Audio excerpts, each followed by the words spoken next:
Jeff Gural is on the line right now, and we've heard some news on Vernon Downs. I know that the 9 local legislators that are working together in defense of upstate and central New York are saying they're going to fight for Vernon Downs. But so far, the feet are dragging, Jeff. What's going on in Albany? Well, Albany is an interesting place, and there's a lot of horse trading. Thanks to Joe Griffo, the Senate passed the legislation last Thursday, and I had made it clear to the Assembly that I didn't want to be, at the last second and wake up Thursday morning and find out that they just decided to go home. So when they didn't pass the legislation, we began the process of closing. Which really, I'd be shocked if they don't pass it. But yeah, you're looking for tax relief here. Yeah, it's real simple. I mean, we have the worst location. We don't have table games, and we have the highest tax rate of all of our competitors. So how does that make any sense? And I was holding my own against Turning Stone. I never expected that this was going to be a great investment. I'm a horse guy, not a casino guy, but. Right.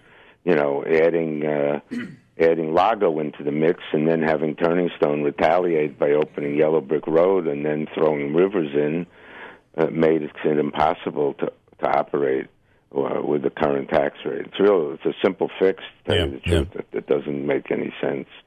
There needs to be a.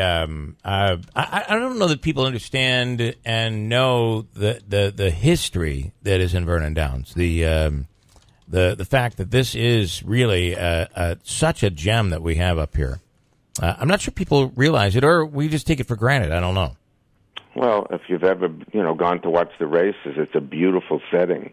It's the prettiest setting of a racetrack that I've ever been to tell you the truth. Yeah, a harness track, it's a fun night out.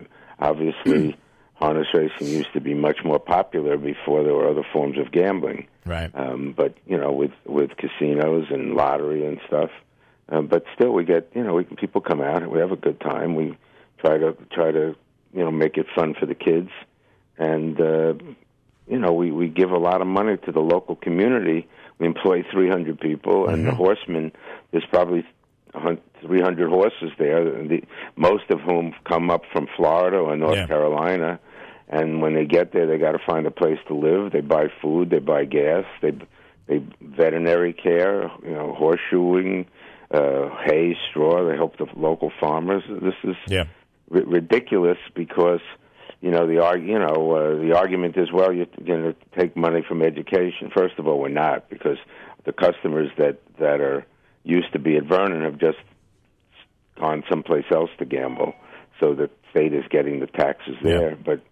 But we would still pay $8 to $10 million a year to education. So anyone who thinks that they're helping education by not voting for this is just the opposite. Education loses $10 million, and it's frustrating. I've given, since we opened, before this crisis, we've given education $150 million. Well, then there's a story where you wonder, is this money going to education? It was supposed to go to education. You kind of know how this works in Albany. Is it the money gets moved over here, right? Or do you feel it does? Oh, yeah, by law, you can't screw around. I mean, you could make the argument that, I guess that, that means they don't have to fund it from other sources. Right, I don't think anyone should worry about that part. Okay, so you're basically saying that by law, based on laws, you need to have notification, and you're giving notification that as of right now, if things don't change, you're going to be closing the doors. You'll be closing up shop. Yeah. But again, I hope people listening realize, my employees, if they're listening, I'd be shocked if they don't pass this legislation. Yeah. So you don't think you're going to have to close, but by legally you have to make this notification here. I don't think we'd have to close, but I lose $5,000 a day. Why do I want to keep it open? Legislators are saying they're going to fight for you, so let's hope that does happen. And Mr. Gural, I mean, just so people know, correct me if I'm wrong, due to New York State labor laws, this is not a joke. I mean, if this doesn't pass, you've already had to give 90-day notices to the restaurants and to hotel staff and everything else. That's good. That's correct? Yeah, that's the law in New York. Yeah, that's why this is all out. You can't just close your business without giving your employees 90 days notice. Yeah. So under normal circumstances, it would give them time to look for another job. All right. I hope they aren't. I think that if you're so inspired by this story, to contact your legislators, send a message to the governor. I mean, something needs to be done here, and fast, because every week that goes by, you're getting further and further in the And he brings up a good point. People are maybe looking for other jobs in fear that they might lose them. Manaski. Yeah. I'll just ask quickly. I'm surprised that nothing's been done. Obviously, the assembly is controlled by Democrats. You've got Democrats here on your side from the local representation. I saw in the release that came out you were afraid this is tied up in bigger issues. Is this one of those situations where a budget bill says we'll pay $100 million for a hospital, but as long as we get some other thing that's kind of nefarious? Explain why this is stalled, or why you think it's stalled. There's a lot going on up there, and I want to make it clear that the representatives, Assembly McGee, Brindisi, Donna Lopardo have been fighting hard on this. So, but I think they look at it like, gee, this is probably really important to Griffo because they passed the bill.